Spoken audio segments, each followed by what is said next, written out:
Shalom. I would like to begin the lesson off by giving all praise, honor, and glory to Yahweh, Bahashem, Yahushai, Bahashem, Rachacha Kodash.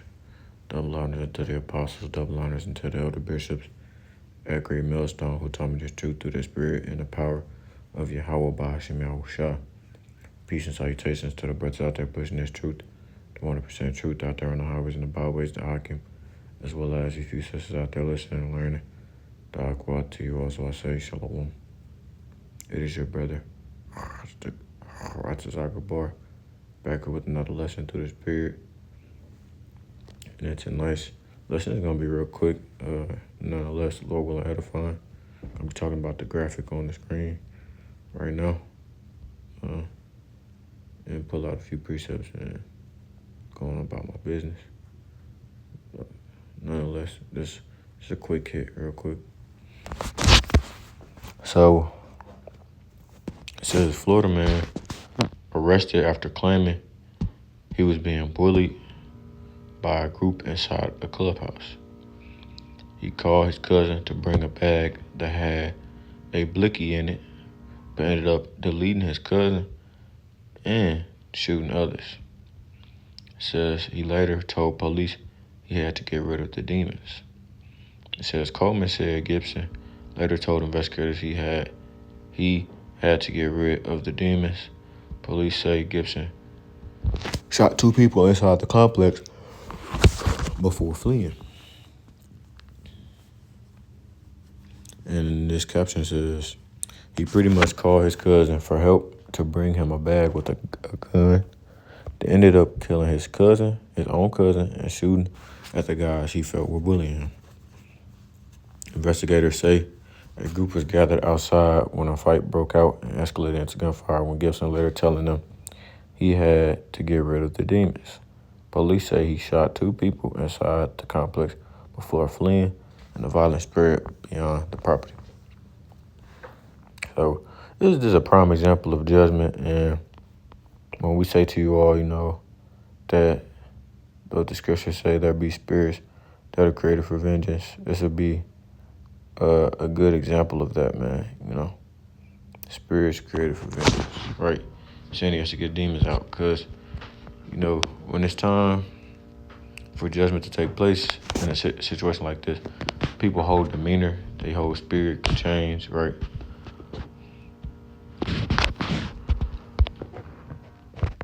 They just turn into a completely different person. Of course, I want to get this.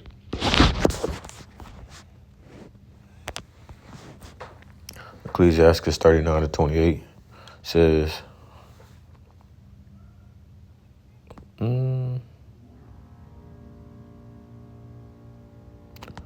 give verse 24. It says, as his ways are plain unto the holy, so are they stumbling blocks unto the wicked. For the good are good things created from the beginning, so evil things for sinners, right? So the Lord created good things for good men, and they'll use it in the correct way. And vice versa, the evil men will use those same things in an evil manner. It says the principal things for the whole use of man's life are water, fire, iron, and salt, flour of wheat, honey, milk, and the blood of the grape, and oil, and clothing. All these things are for good to the godly. So to the sinners they are turned into evil. So just like, say for instance, someone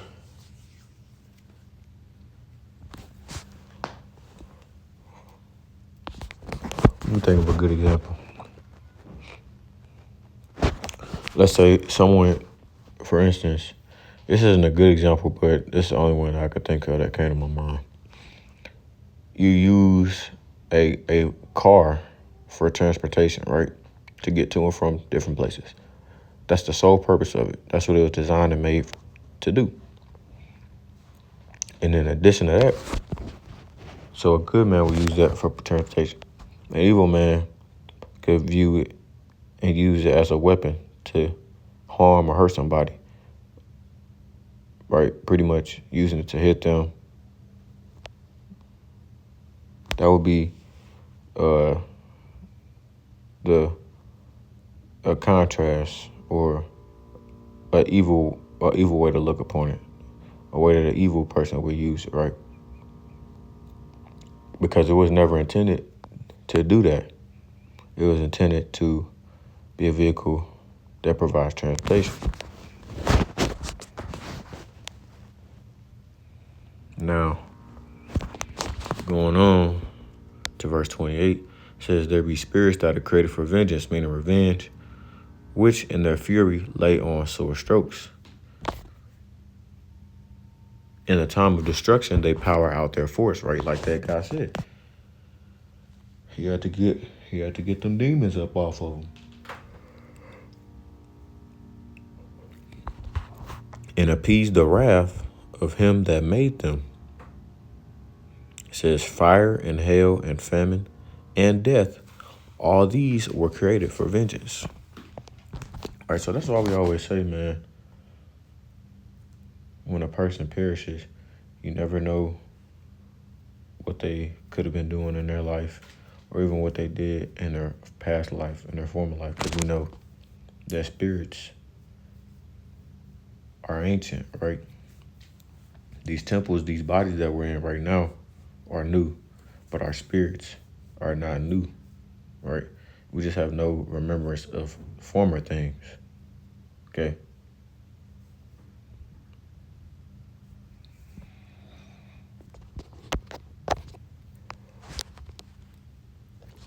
So I'm going to grab this in the Good News Translation. So like y'all keep on yawning. I'm tired, sleepy, ready to go to bed, and I get to work night shift tonight, so that's fun. Ecclesiastes, the 39th chapter, the 24th verse, says in the Good News Translation, for the devout, his ways are straight. For the wicked, they are laid with traps, right? So even then, for instance, I was just thinking about this, right? I seen someone's debit card on the ground. I picked it up. I seen it outside, I picked it up, returned it to whatever building that was nearest. I was going into the gym. A guy walking past me, or a guy that was standing right next to me when I was giving it to the person at the desk, he was like, oh, that's yours now, right? That's another example, right? Someone sees something like that. A good person or someone that have the right intentions, right? Because I'm thinking about it as if it were mine. If someone else, that's just like the type of person I am, though. If someone else came across my card, I would want them to pick it up, return it, or give it to somebody wherever I dropped it out last, so I can be able to ask around. Or in the adverse, the wicked will see something like that, pick it up, maybe try and use it or keep it for themselves, right? See what they can get out of it. The reason why I wouldn't never do nothing like that is because at the end of the day, this is the difference between the wicked and the righteous. The wicked, they don't consider the Lord is viewing them or watching them and the things that they do. Whereas the righteous, they do consider those things. Verse 25, from the beginning he has made good things for the good and terrible things for sinners. The basic needs of life are these: water, fire, iron and salt, flour, honey, and milk, wine, clothing, and oil. All these things are good for those who are devout, but they turn into evils for sinners. There are winds, as in spirits, that were created to bring punishment, fierce enough to move mountains, right? Because when those spirits come up upon them, man, it's very, very heavy and can be very powerful. Like I said, it turns into a whole different person. In times of judgment, they unleash their strength and calm the anger of their maker, right? Because that's what they were made for. That's what their intent was made for on earth, to bring forth judgment. It's like Dabi or Bob would tell me sometimes, right? You could look at it in this sense. Everything in their life before that point was vanity. It was meaningless. The Lord put them on the earth to serve that purpose, which was to bring forth judgment upon another person. Right? And he always tell me, use the example of was when Yahushua healed the blind man. Everything in his life was pretty much vanity up until that point. With him coming across Yahushua performed a miracle on him. It says, vicious animals, scorpions, and snakes, the sword that destroys the wicked, fire, hail, famine, and disease, these have all been created as punishments.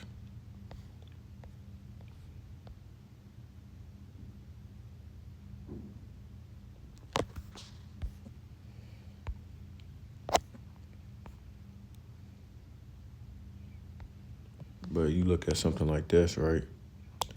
And Jake will say, free him.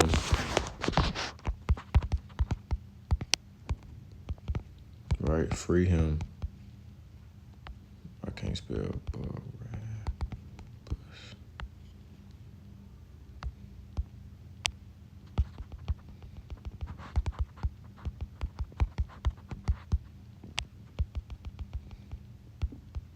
I'm not even spelling that right, Barabbas. There we go.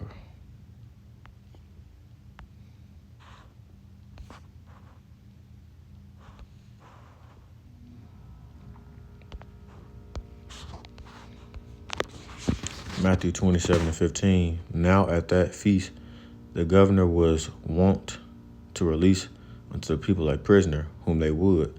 And they had then a notable prisoner called Barabbas.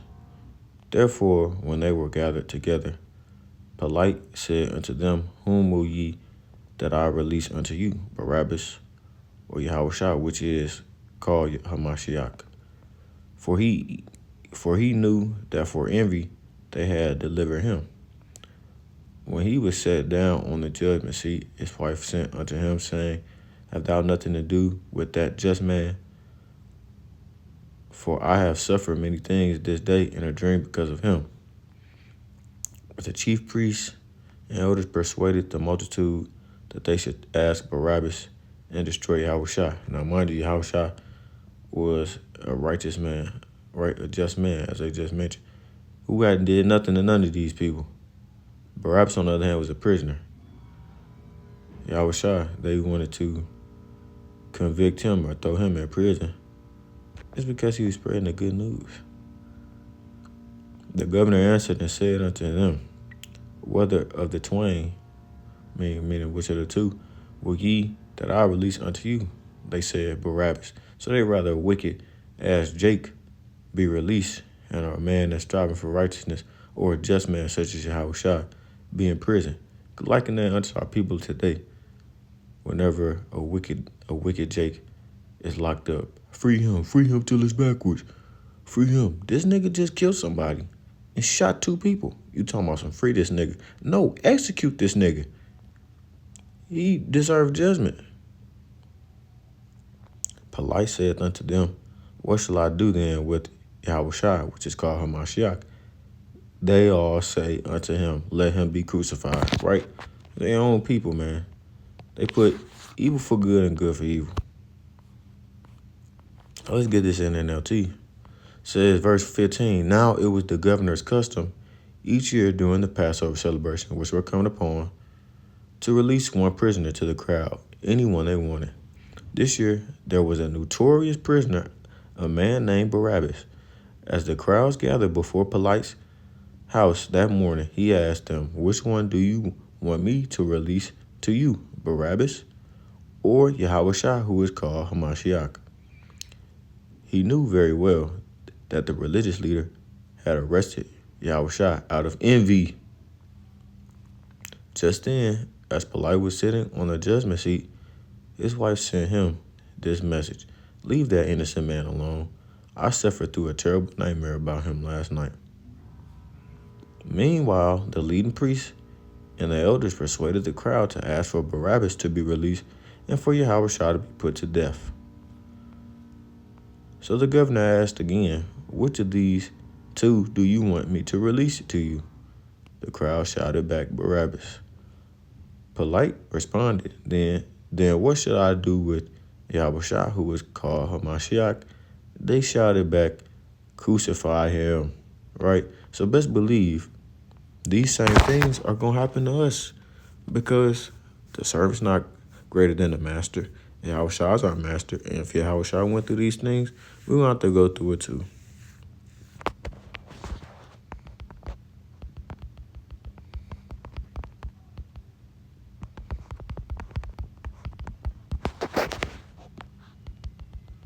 It's like Isaiah 5th chapter.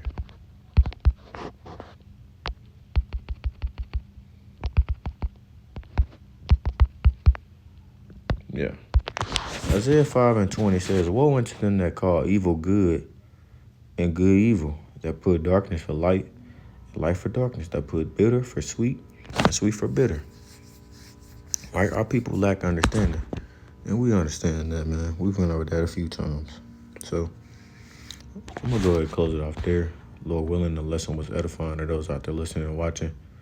Call halal, Yahweh, Bahashem, Yahweh Shai, Bahashem, Rachacha Kodash. Double honors to the apostles, double honors to the elder bishops at Great Millstone, who taught me this truth through the spirit and the power of Yahweh, Bahashem, Yahweh Shai. And until next time, I say Shalom, Israel, Shalom. And as always, we're one day close to the kingdom, man. Keep pushing, keep pushing, keep pushing. Shalom, Israel, Shalom.